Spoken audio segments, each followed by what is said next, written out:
اعوذ باللہ من الشیطان الرجیم بسم اللہ الرحمن الرحیم۔ سورہ مریم کی چند آیتیں پڑھ رہا ہوں، آیت نمبر 59 سے لے کر آیت نمبر 63 تک۔ فخلف من بعدهم خلف اضاعوا الصلاة واتبعوا الشہوات فسوف يلقون غیا۔ پھر ان کے بعد ایسے ناخلف جانشین پیدا ہوئے، بے دین جانشین پیدا ہوئے، جنہوں نے نماز کو کھو دیا اور خواہشوں کے پیچھے پڑ گئے، پس بہت جلد وہ اپنی خرابی کو دیکھیں گے۔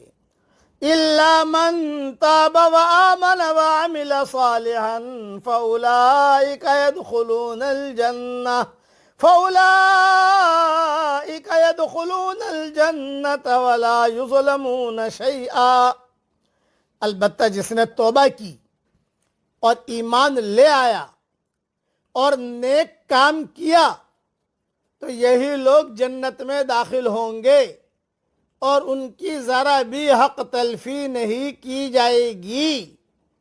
جنات عدن التي وعد الرحمن عباده بالغیب، ان کے لیے ہمیشہ رہنے والے باغات ہیں جن کا رحمان نے اپنے بندوں سے غائبانہ وعدہ کر رکھا ہے۔ انہو کان وعدہ مأتیا، اور یہ وعدہ پورا ہو کر رہنا ہے۔ لا يسمعون فیہا لغوا الا سلاما، اس میں وہ لوگ کوئی فضول بات نہیں سنیں گے سوائے سلام کے۔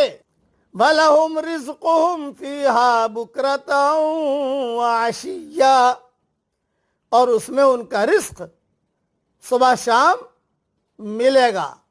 تِلْكَ الْجَنَّةُ الَّتِي نُورِثُ مِنْ عِبَادِنَا مَنْ كَانَ تَقِيًّا، یہ وہ جنت ہے جس کا وارث ہم اپنے بندوں میں سے ان کو بنائیں گے جو اللہ سے ڈرنے والے ہوں۔ میری جو ریاض القرآن ہے، صفحہ نمبر 310 اور صفحہ نمبر 311 پر نیچے حاشیہ دیکھ لینا، میں پڑھ لیتا ہوں۔ بے دین جانشین سب سے پہلے نماز سے محروم ہوتے ہیں، پھر خواہشات کی پیروی کرتے ہیں اور پھر جہنم میں جاتے ہیں۔ یہ 3 اسٹیپ ہے بے دین جانشینوں کے۔ اور پھر آگے میں نے لکھا ہے بے دین جانشین اگر دیندار بن جائے تو جنت ملے گی اور ان کا حق نہیں مارا جائے گا۔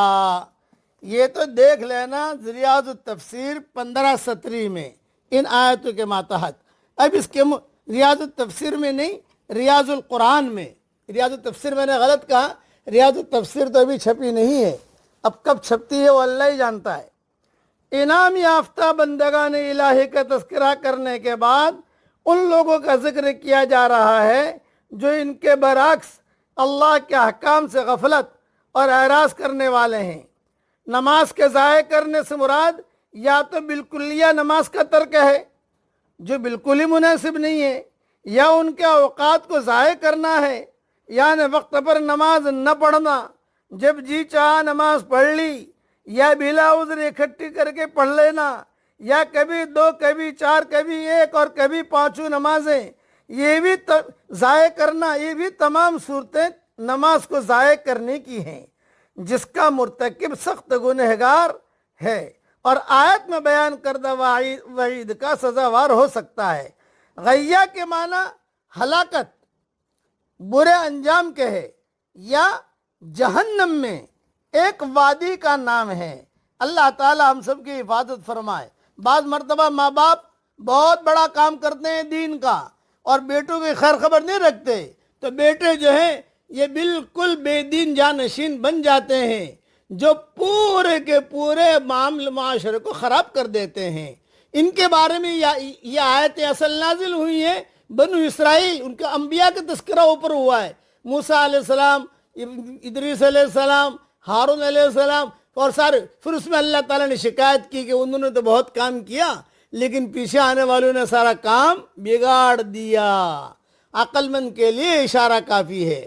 اچھا، امام احمد نے جنت کی تفسیر میں ایک حدیث نقل کی ہے، وہ عرض کر دیتا ہوں کہ جنت میں رات اور دن نہیں ہوں گے، صرف اجالا ہی اجالا اور روشنی ہی روشنی ہوگی۔ حدیث میں ہے جنت میں داخل ہونے والے پہلے گروہ کی شکلیں 14ویں رات کے چاند کی طرح ہوں گی، وہاں انہیں تھوک آئے گا نہ رینٹ اور نہ بولو براز، ان کے برتن اور کنگیاں سونے کی ہوں گی، ان کا بخور خوشبودار لکڑی ہوگی، ان کا پسینہ کستوری کی طرح ہوگا۔ ہر جنتی کی 2 بیویاں ہوں گی، ان کی پنڈلیوں کا گودا ان کے گوشت کے پیچھے سے نظر آئے گا۔ ان کے حسن و جمال کی وجہ سے ان میں باہم بغض اور اختلاف نہیں ہوگا۔ ان کے دل ایک دل کی طرح ہوں گے، صبح شام اللہ کی تسبیح کریں گے۔ صحیح بخاری شریف میں بھی یہ حدیث موجود ہے۔ مختصر نصیحت سن لیجیے اس مضمون میں۔ موجودہ دنیا میں امتحان کی وجہ، یہ بہت دھیان سے سننا، چلو یہ مضمون میں کل انشاءاللہ اس کی اگلی صورتیں، جب اس کی اگلی آیتیں بیان کر کے کل یہ مضمون پورا کروں گا۔